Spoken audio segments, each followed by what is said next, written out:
তেল গরম হয়ে গেছে, এবার আমি দিয়ে দিচ্ছি দুটো তেজপাতা, দিয়ে দিচ্ছি পেঁয়াজ, এবার এতে দিয়ে দিচ্ছি রসুন বাটা, এবার এতে দিয়ে দিচ্ছি নুন হলুদ মাখা, দিয়ে দিচ্ছি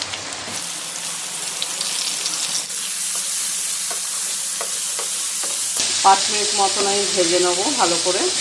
এবার এতে দিয়ে দেবো আদা বাটা, টমেটো কুচি, 1 চামচ কাঁচা লঙ্কা বাটা, 1 চামচ হলুদের গুঁড়ো, ধনে জিরের গুঁড়ো 1 চামচ, স্বাদ মতো লবণ, কাশ্মীরি লঙ্কার গুঁড়ো, কাঁচা লঙ্কা বেটে রাখা জলটা দিয়ে দিচ্ছি। মশলার সাথে ভালো করে কষিয়ে নেবো।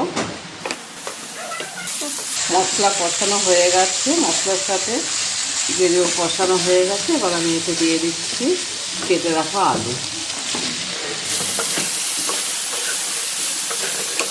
কষানো হয়ে গেছে, এবার আমি এতে দিয়ে দেবো পরিমাণ মতন জল, যাতে আলুও সিদ্ধ হয়ে যায়, গ্রেভিও ভালো করে সিদ্ধ হয়ে যায়।